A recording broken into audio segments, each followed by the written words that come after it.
fiction, science fiction, horror, fantasy, crime, LGBT, thriller. You have now entered the House of Mystery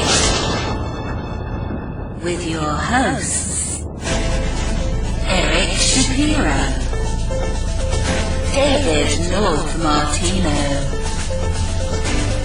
John Copenhaver, and Al Warren on KCW 106.5 FM Los Angeles, 102.3 FM Riverside, and 105.0 AM Palm Springs. Welcome back into the House of Mystery, and of course I'm Al Warren. Today on the co-host chair we've got Mr. John Copenhaver. Hey Al, how you doing? Hey, I'm doing good. Now today we are kind of going into newer territory in a sense. We talked to a lot of writers, we talked to a lot of film people and all this, but today we are talking advanced creative nonfiction. Okay, so that's a whole new subject that we haven't covered. So we kind of got the best in the business. We got some people that have been doing this and have written a book called Advanced Creative Nonfiction, a Writers Guide and Anthology. So let's welcome Mr. Sean Prentiss. Thanks so much for having me, Al and John. And Jessica Hendry Nelson. I'm happy to be here. Well, we're glad you made it.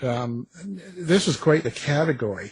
We were talking about this before, and I know it seems to be one of those areas that's all over the place. I hear all sorts of descriptions, and people give me all sorts of meanings, but it's not very one-centered focus from people. I hear all sorts of things. So how, for a very basic description, what is creative nonfiction? The shortest sentence I've come up with for creative nonfiction is truth told artfully. So it's just true stories that are told in a way that makes them beautiful in whatever angle we're looking at.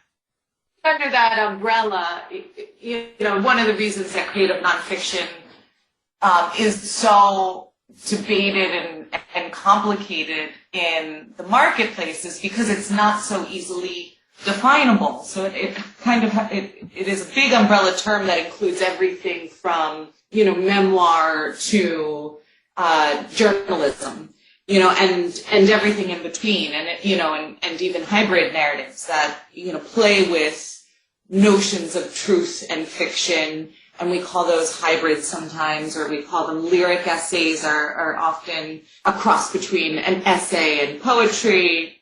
And so there's just this great big swath. And so I think for Sean and I, when we were conceiving of this book, we thought about creative nonfiction. The way that we think about creative nonfiction is really any narrative that's interested in veracity in a direct way. And that means that ostensibly the author makes a kind of promise to the reader that they are going to tell their narrative as truthfully as possible, while also being beholden to the art of the story.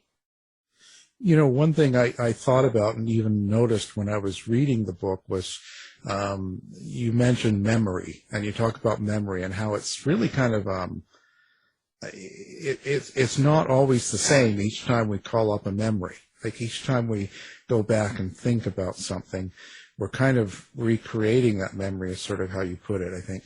And that's an interesting part of it because so much of truth comes from witness and witness memory, and that includes ourselves, of course. So that seems to be a question I have in the sense of how do we resolve that? How do we know that our memories are correct enough to be, explaining a story? One of the ways that memory works, and I'm sure Sean can speak to this too, is that every time we call up a particular memory, that memory shifts. And so antithetical to logic, some of our most pristine memories, so to speak, are those that we don't actually remember all that often. And, as we move through our lives, those experiences, those memories change tenor, they change shape, they change meaning, because we need them to mean something different. We need them to fit into this narrative of who we are and how we got to be. And so that just naturally happens in the brain. And so you can think of the, memory itself as its own kind of creative nonfiction. And so, of course, the moment we commit that to the page, then there's this next level of separation from actuality, from event, capital T truth, if such a thing were to actually exist, and the words on the page, the experience for the reader. And so I think part of, writing creative nonfiction is acknowledging that there is no real veracity that we can access, but we can use the slipperiness of memory in order to make meaning. And by that I mean, we can speculate about it. That's one of the great tools that we have as creative nonfiction writers, is to question our own memories and really hold them accountable. And ask, it's not, is it Brenda Miller or Kim Barnes, one of my favorite writers, says it's not what we remember, but why we remember it, and how we remember it that matters. And that's something that creative nonfiction writers are attuned to. Yeah, and maybe what I'll add here is just a little bit more of the science to all this. So, Al, back to your idea of memory, the one thing we can promise you, at least from what we know about the brain, is that memory is broken. And that's not a bad thing. It's a beautiful thing. It's how all of our brains work. Number one, we have the forgetting curve. So we forget about 80% of the bigger things that we experience in any given moment. And we lose those memories within, say, a week. And then the other thing is eyewitness accounts are wrong about 50% of the time. This is even when the eyewitness is really, really focused on details. Obviously we're on Zoom right now, and I get a picture of John's face right here. So even if I study John's face, I still have a 50% chance of getting it wrong, even if I'm trying to get it right. And then the final thing, like you and Jess were talking about, the brain literally wipes out old memories and recreates them anytime we remember anything. So each time it's like distorting the memory. So the four of us are going to have four different memories, and they're going to grow further and further different. Never less true to ourselves, but maybe more and more untrue to what Kant would call the noumenal world, or the exact world, or the real world. It's interesting because I have, photographs and albums, and I have come to realize that, in fact, I don't have a memory of the event, but I have a memory of looking at the photo, and somehow in my mind I've conflated the two. And is that sort of, if people have that kind of experience, is that sort of what you're talking about here? Yeah, I think that's exactly what happens. You guys have had maybe similar experiences where, you've been told a story so often, and you can't remember if you were there for that experience or it was just something, your mother told you happened 50 times. I had that experience recently where, I was relating this memory to my mother about driving my little brother when he was 3 to the hospital. And all of the details were so vivid. In fact, I'd even written these details into my first book, and I get done my whole little diatribe, and she says, "But you weren't even there, Jess." And it was so alive for me. And I think, if I were to write that experience now, I would have to account for that.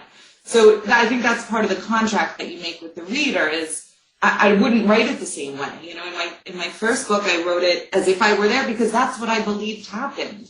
But if I were to write that today, I would have to wrestle with the experience, but also why I feel like I was there. And I think it's part because I was told the story so often, and part just, the kind of emotional connection I have to the memory because, my brother was so sick, and I remember being so concerned. And it's, it's probably somewhere in that gray area that we come to hold these memories in the way that we do at some point. But I wonder when these things happen and when we go to write them, put them down in the book or in paper, we're not really doing it consciously. We're not selecting to do this that way. We're not selecting to make it fit our narrative today as we're writing, at least not that we know of. So we really believe what we're writing is true. How do you validate that? Well, for me, I wrestled with this for a long time, and there's, like we were talking about before the podcast, there's all this debate going on about what creative nonfiction and what truth is and all of that. And for me, rather than seeing it as problematic, I see it as beautiful. We have flawed memories, and that's just who we are. And we're also narrative, animals. We need to create narrative to make our way through the world. And I would guess that there really is no narrative to our lives. We're just living our lives bouncing into things. But we put meaning on it. We put narrative on it. And then we put that on the page. And that's one of a million stories that we could tell. And we've just decided to see ourselves as brave or cowards or happy or sad, as in love or out of love. And we just impose that narrative on it. And sometimes we do it overtly, and that might be a little heavy-handed. But I think we all do it all the time, creating a narrative as a way to survive in this world. I've been writing a lot of true crime nonfiction for quite a while. And one thing I've learned was that whenever you're out in the field and you're speaking to people and you're speaking to them about a particular subject or a person, every witness, so to speak, that I talk to has a totally different perspective of that subject we're talking about or that person, suspect. And they tell you a completely different, you couldn't match some of their descriptions as being the same event around the same person. And so that leads me to the next section when we talk about the creative research with nonfiction writers, because we're relying on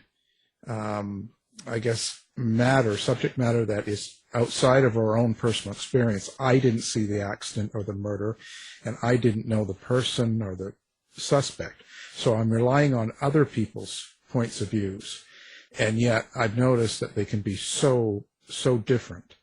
Under that umbrella of creative nonfiction, I would say true crime is under that umbrella, and you as the storyteller have all kinds of bias, you come to conclusions, and probably I would suspect that part of your process is to try to repress those as much as possible, or to be beholden to as objective a truth as you can manage. And yet, we're all human beings with opinions and feelings, and so it's really impossible. But you're beholden to truth, to a kind of veracity that maybe the memoirist isn't quite beholden to, because these are serious crimes and serious implications, and a true crime narrative has different standards and expectations. The reader comes to it with a different sort of expectation.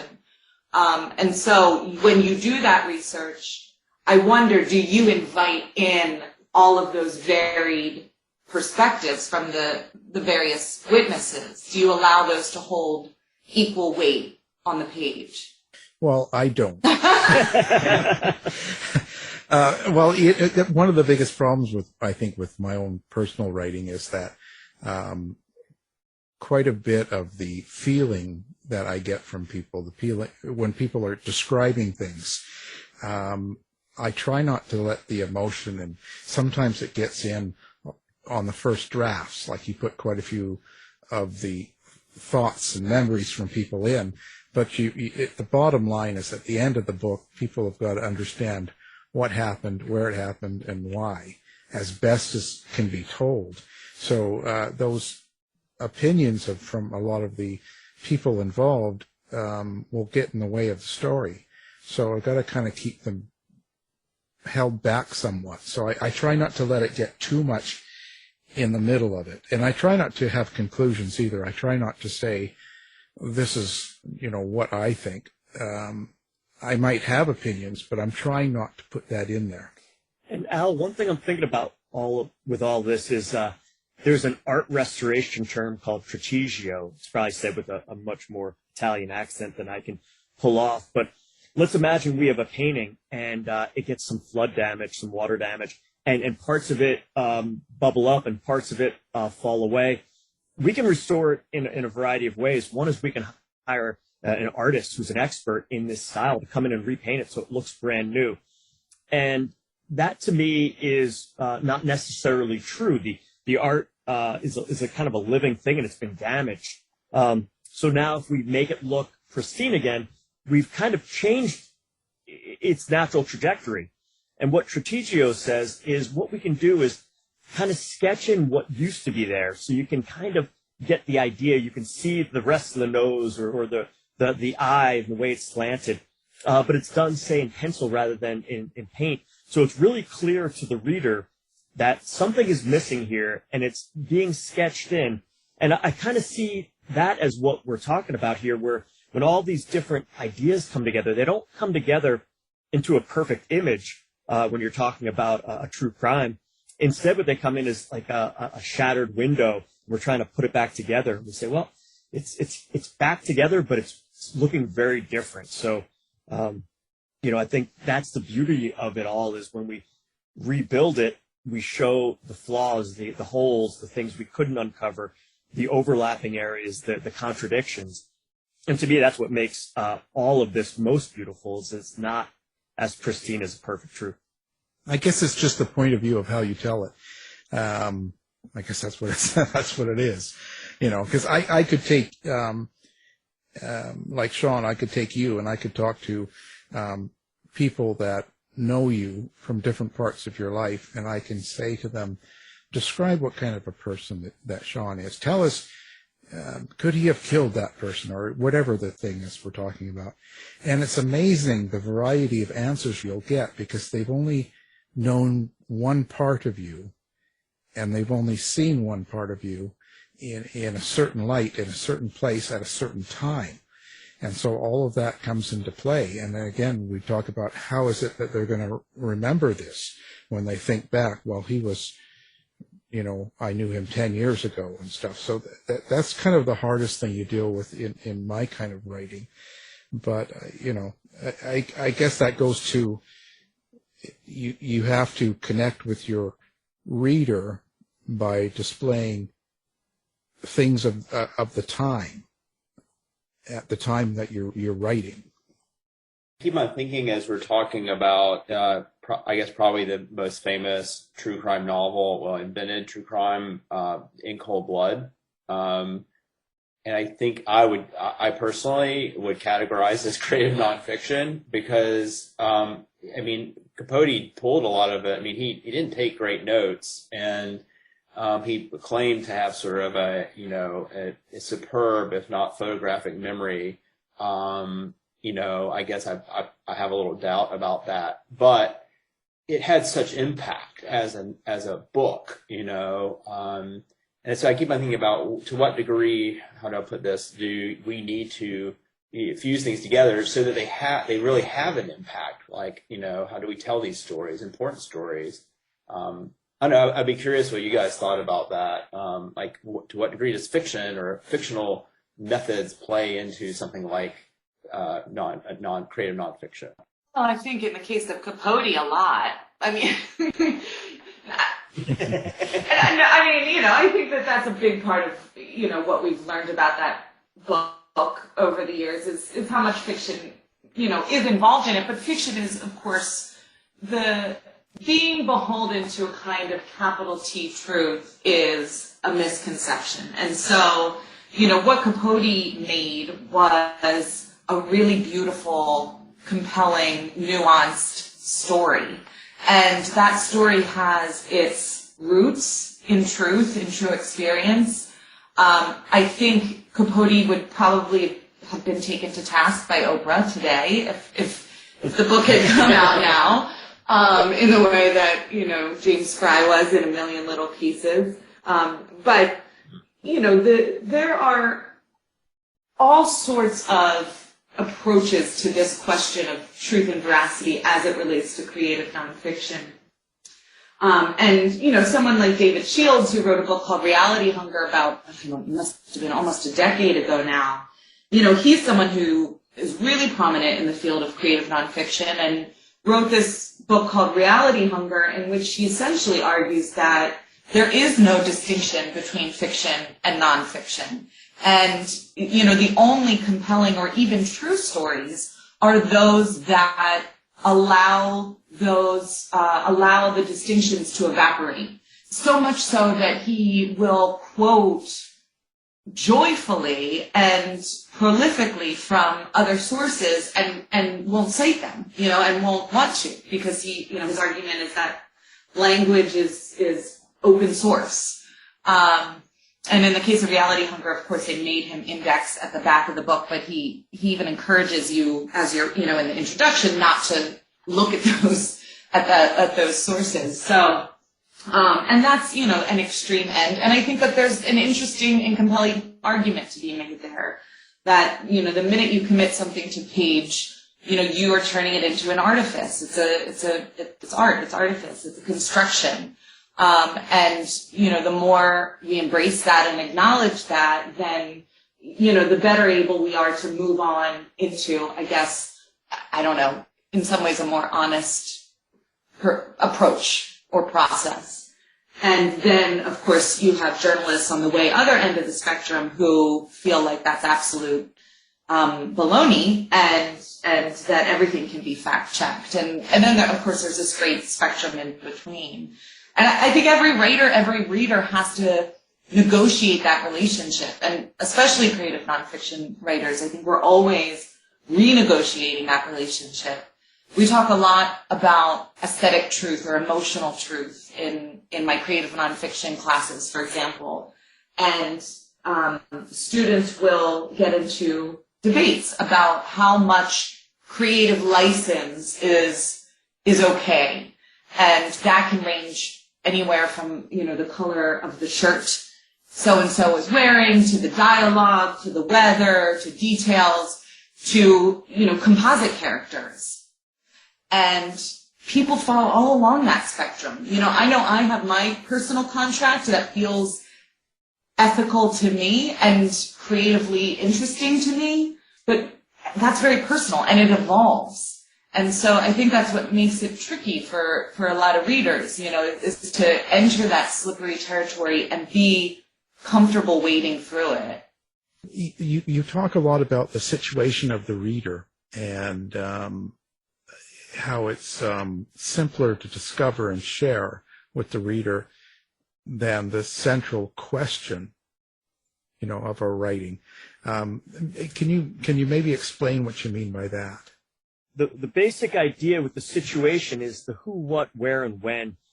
And Al, as you were mentioning earlier, sometimes you're going to get differences of opinions, but for the most part, we can say where this true crime occurred. We could talk about when it occurred, even if it's kind of a vague, you know, 12 hours or 2 hours. Who we could say, you know, this is, you know, who had the crime perpetrated on them, and we don't know who did it, but you know, maybe we have a height or something, so we can get basics there. So the who, what, where, and when is the situation, and again, that's the basics, and that just grounds the reader. But if we have all those details, all we have is just those grounding details. We don't have a story, and the central question is why we're obsessing over this, what we want to figure out about this, why we want to unravel this true crime mystery versus any others, what makes it unique, what makes it weird, how it connects to anything else. So that would be the central question. That's a much harder one for the writer to figure out, and then it's a much more delicate balance for weaving through your story, so that when they get to the end and they find out who did it, or maybe we never find that out, they don't just get an answer. What they get is a mood, a feeling, a tone, an idea, and that might be called the knot of meaning, and it just pulls the whole book together. And when you're done, you set down the book and you just have to think for a little bit and just reflect and understand your world in relationship to this book. So that's kind of the idea between the situation and the story, or the central question. That knot of meaning, too, just to build on that a little bit, is always embracing contradictory or ancillary truths. That it's not a single truth. So there's in true crime, if we discover who the killer was, that's one truth. But the deeper mystery of that story probably has much more to do with motive, with complicated dynamics and relationships and emotions and lust and rage and fear and all of that. And so, the best true crime, I think, doesn't, whether we discover who the killer is or not, we're left with a complicated emotional truth that we have to wrestle with, and that doesn't necessarily resolve into, killer equals bad guy, victim equals innocent, that there's something much more nuanced under the surface there.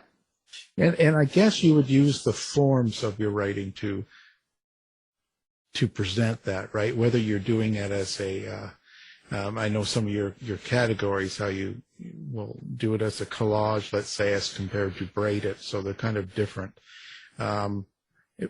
What do you think? Do you have a, I don't want to say best way, but what do you think is the, what would be the best way to form out your story? I think for me, you have to know your story to figure out what it needs. And you also have to know yourself. You were talking, if you interviewed a whole bunch of people about me, you'd get a kind of a collage. But what I've found is different people write in different ways. And Jess and I are good examples of that. I think I'm more tied to chronology because it's just how my brain works. A cause B cause C. So I stick to that more often. And I think Jess might say that she uses chronology a lot less than I do. And there's not a right or a wrong. It's how does the story unfold in your mind? How does it make sense to you? And then how can you present it to the reader in a way that'll make sense to them? And there's a whole gamut. The braided essay is going to take 3 different storylines. Maybe our killer as a kid, our killer as a middle-aged person, and our killer on death row. And it's going to weave those 3 together, and we're going to get, early, middle, late, early, middle, late. And then at some end point, it all comes together. The collage might take those same 3 and then just break them all apart and then add a whole bunch of other stuff, maybe snippets of the cities where they lived, maybe the victims, and just kind of toss them all around and see what happens if we play with all of these and what moods and emotions we get. Chronological would just take us beginning to end. He started out at this age, and then he went to this age, and then he ended up at this age. The lyric might just, focus on an idea or a tone or an image or sound or something like that. So I would say listen to the story and listen to yourself. Jess, what do you think? I think every story finds its form, and I think you find that form through chasing that central question.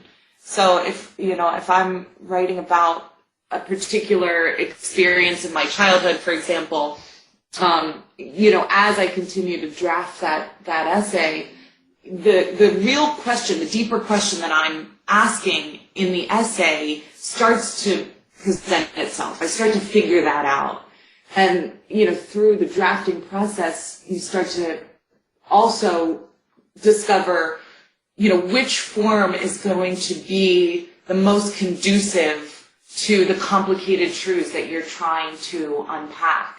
So, there's an argument to be made, say, for example, if we're, writing a true crime book, for moving back and forth between, the murderer's adulthood and their childhood, because the writer's really interested in the influence that particular childhood had on his behavior later on. And so, one way that you could highlight that is to move really deliberately through those 2 time periods, and find interesting juxtapositions where cause and effect becomes, more apparent. Or, the knot of meaning reveals, to say something more like there was no cause and effect. And that's one of the, or not, no cause and effect that we can discern. And so, how do you find a form that's going to best support that idea? So it's a fluid process, and it's part of the puzzle making that I think, I always think of creative nonfiction as solving a puzzle in some ways. And that puzzle is geared toward this knot of meaning, these contradictory truths that are equally true, and you ask the reader to hold them as equally true in the same breath.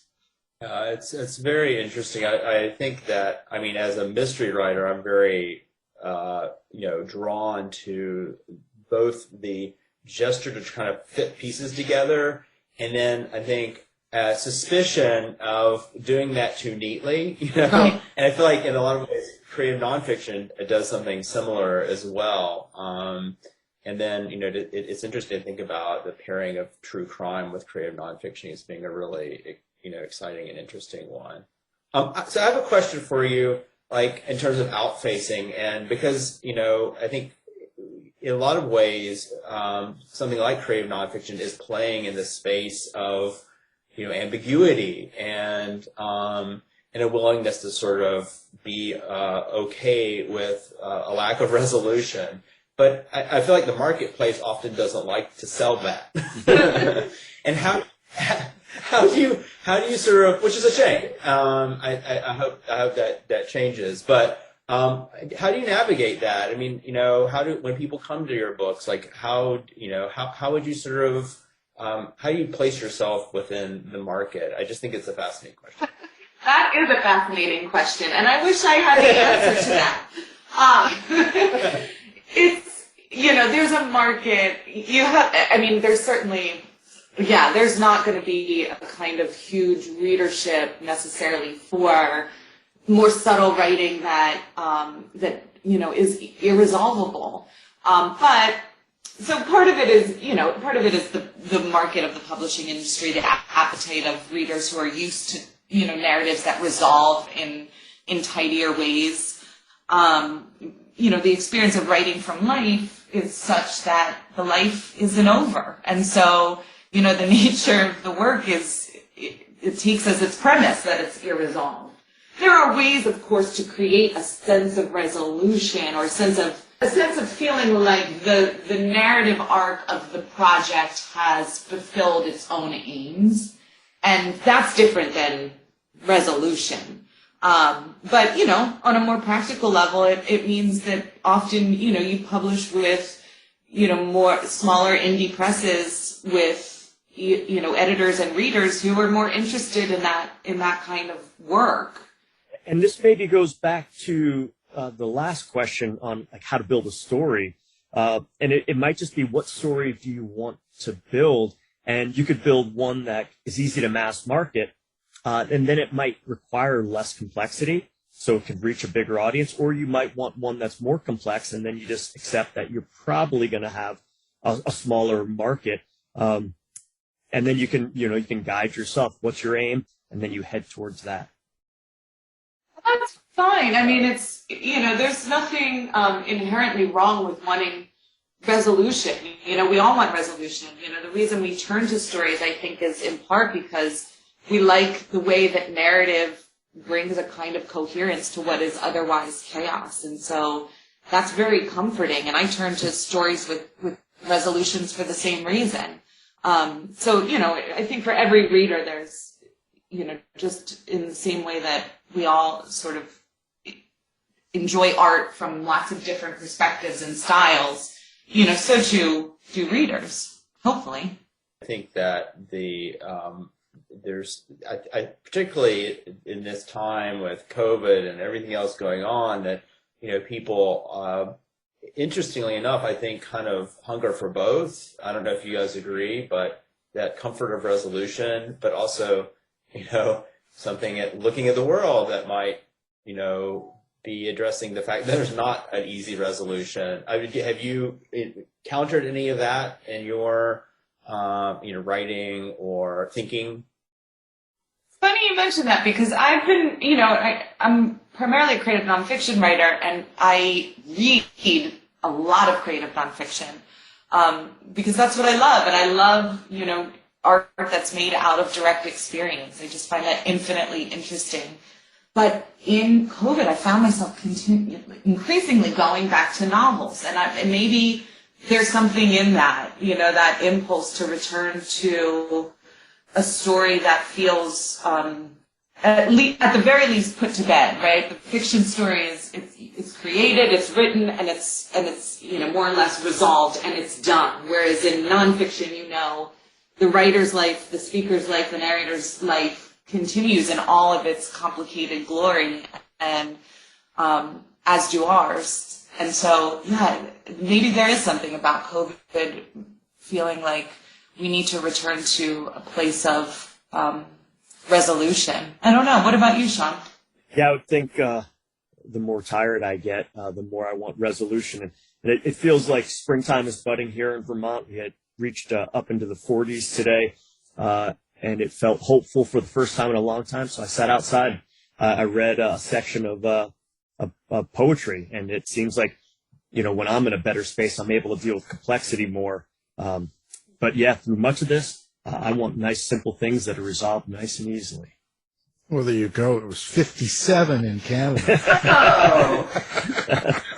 So, I'm wearing shorts now. So come on. Things are looking up.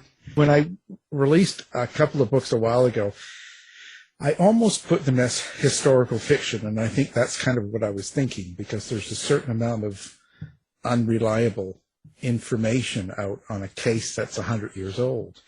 But there's people that won't, then they think that it's all made up. It's a really tough thing, and then there's so much speculative fiction on right now, and I don't even really understand what they mean when they say speculative fiction. Well, I think I have at least one description. This book came out of a series, and we're proposing a book on speculative fiction.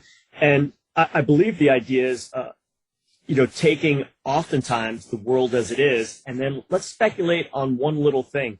What if all trees died? Or what if the sky changed colors? Or what if gravity decreased by 20%? So we're speculating on these little tiny, theoretically tiny changes and what they would cause. So I think that's, maybe a broad definition of what speculative fiction is. But the other thing I'm thinking about with that historical novel idea is that I'm thinking about Negro League baseball. And for a century or more, all the Negro League baseball players were outcasts. They just were not considered a part of really modern baseball at all. And all these historians went back and they scoured all the databases they could, newspapers, radio shows, anything they can get their hands on, and they pieced together the careers of these baseball players whose careers were completely lost. And what we see is they're starting to say, well, we think this player who you've never heard of might have been maybe as good as Babe Ruth.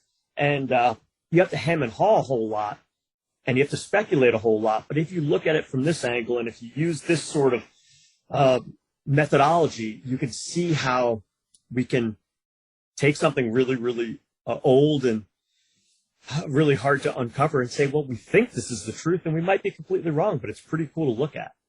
Yeah, I think the difficulty I was having is that because publishers will put you in that category, and then there's the other books that are saying, well, Hitler escaped, or they start putting in a lot of things that it's almost conspiracy. Well, I would say put yourself in the true crime, even though it's so old. As long as you're doing your research and you're doing it well, you're allowed to speculate on what you believe the truth was. And, if you're doing your job well, call it creative nonfiction, call it true crime. My understanding, Sean, sometimes that a writer can acknowledge that they're speculating, they can offer it not as an absolute, but say, this is a possibility, Is that another way to handle it? Yeah, and that would be speculative nonfiction, which is completely different than speculative fiction. And there's a lot of different terms, but I love the use of speculation. We use it every single day. We speculate on the weather. The 10-day forecast says it's going to snow, and then in 10 days it rains. It's not that we were lying. It's that all the data we had pointed one direction, and then those data points changed. And that's, what how we survive. We survive via speculation. So we take all that historical data on a true crime. We say, from this perspective, this is what I think, and I think I'm telling the truth. So at the end of the day, when someone picks up advanced creative nonfiction, your book, what is it that you hope that they take away? What in a fairly short kind of phrasing, what is it that you want them to take away? For me, I really want readers and writers to understand how broad the category is and how many craft techniques are available to creative nonfiction writers. That, a lot of people don't know about creative nonfiction, or if they do know about creative nonfiction, they have this very narrow idea about what it is. And my hope is that this book opens them up to the breadth of creative nonfiction, and gives them more opportunities to think about craft as, from borrowing from fiction techniques or poetry techniques with, just as rich a history. Yeah, I love what Jess said. The big thing is we want to bring people to creative nonfiction and bring creative nonfiction to people, and see how it fits their lives, their stories, their memories, their truths. I think the bottom line on that is that you're saying that creative nonfiction is really for anybody that writes. I would say creative nonfiction is for everybody. End of story. You do not survive this world without having stories about who you are and how you interact with the world. And those are the way we live in the world is as creative nonfiction beings. We create narratives on how our lives unfold. We create narratives on how we interact with our friends and loved ones and enemies. And then we can choose to write those down and be creative nonfiction writers. But if we don't write them down, we're still doing the exact same thing every day in our lives as a way to survive. Creative nonfiction is in large part, to understand creative nonfiction is to also acknowledge the spectrum of veracity. And I think that's important, just in the way that we move through the world. We're surrounded by creative nonfiction, from our news to our podcasts to our television to our documentaries to, from on and on and on. And, once we understand that and come to terms with that, I think we can wrestle with nuance a little bit better. Very, very, very interesting subject. Very, very, very good book. Now, of course, the book we're talking about is Advanced Creative Nonfiction. It's a Writers Guide and Anthology. It's written by Sean Prentiss and Jessica Hendry Nelson. Now, do you guys have a website, or do you guys like to do social media? Where do you like to connect with readers? We have a website, and the website for the book is, that's where I was hoping you would jump in and tell Al the website address. I am finding it right now. So if you go to bloomsbury.com and just type in Advanced Creative Nonfiction, they'll take you to their page, and then if you scroll way down, you'll get to our page, which is coming up right now for me. And it's bloomsburyonlineresources.com/advanced-creative-nonfiction. But you could also just email Jess or me. We're both very findable on the internet. Or you can find us via social media and just ask. But our website has a whole bunch of stuff, a whole bunch of terms and definitions, a whole bunch of interviews via podcasts, which are authors. Pretty soon we'll have some other stuff up there as well. Yeah, we'll have that linked on our site too, so people can find it, hopefully with one click, easier. Why did you guys set out to write this book, actually? And let's start with Sean. So I set it out because I taught this class when I was at my last university, and I had to cobble together a collection of craft essays to build the book I wanted to teach. And I just realized that we needed something more. We needed one cohesive book for a class like this, for students like this, for writers like this. And I couldn't get it out of my mind. So finally I decided that this was what I wanted to spend a year doing. And then I asked Jess to be a part of it because, number one, she's brilliant. And number two, she thinks differently than me. And I wanted someone who would really push back against my ideas and offer very different perspectives. And that's what I love about having Jess be a part of this book is, she transformed the book and the ideas we include. It was an honor to be asked. I think Sean and I, we were colleagues at the Vermont College of Fine Arts. And before that, we had been in a writers group together. And so we had just, been fortunate enough to have so many great conversations about creative nonfiction. And we shared that frustration of teaching and having every year to, reinvent this text by cobbling together pieces from one textbook and pieces from another and various essays. And when the opportunity arose to put that together into our own sort of scripture, it was hard to pass that up, and I think about craft that way. It's mutable and you can individualize it. And I just hadn't found a single text that spoke to all of the ways that I thought about creative nonfiction. And so this was an opportunity to do that in conversation with someone who, was equally as thoughtful and smart about it, but also thought very differently. And what a cool opportunity that was. I noticed that it just came out July 29th of last year. When you were on the working process of this, COVID was kind of in a peak and there was a lot of shutdown and all of the stress going on around. Does that sort of interfere in writing a book like this, or did it give you any new perspectives on creative nonfiction? Actually, I don't think we wrote any part of the book during COVID, which might just tell you about the long process, at least as far as I can remember. I think we were in the copy editing stage, which went on for a while, but everything was written, I believe, before COVID. That is true, and thankfully so. I'm very glad that we got the writing part done before COVID, and yeah, it was mostly copy editing and proofreading after that. So that was actually a good way to use the COVID time. It was much more concrete. Yeah. The one thing I'll say is we started the book pre-COVID, and I remember Jess and me sitting at a coffee shop table and just like sketching out like how this book would unfold over and over again, and getting deep into philosophical discussions about what all this means. And I'm so thankful that we were able to sit there in person and really wrestle through these ideas, because they were mind-numbing. Yeah, there's a different energy, right? When you're there with someone. Do you think COVID will have an effect on a lot of writing? And one thing I think about, Al, when you ask that question is, I'm teaching a class right now called Forms of Joy in Creative Nonfiction. And in part, that class was inspired by this, I don't know if you want to call it a pattern, but something I noticed that, that of course in times of real strife, there's a lot of art that comes out of bearing witness to that. But there's also this other thing that happens, which is people react from a place of joy. They insist on it as, I think, probably a means of survival.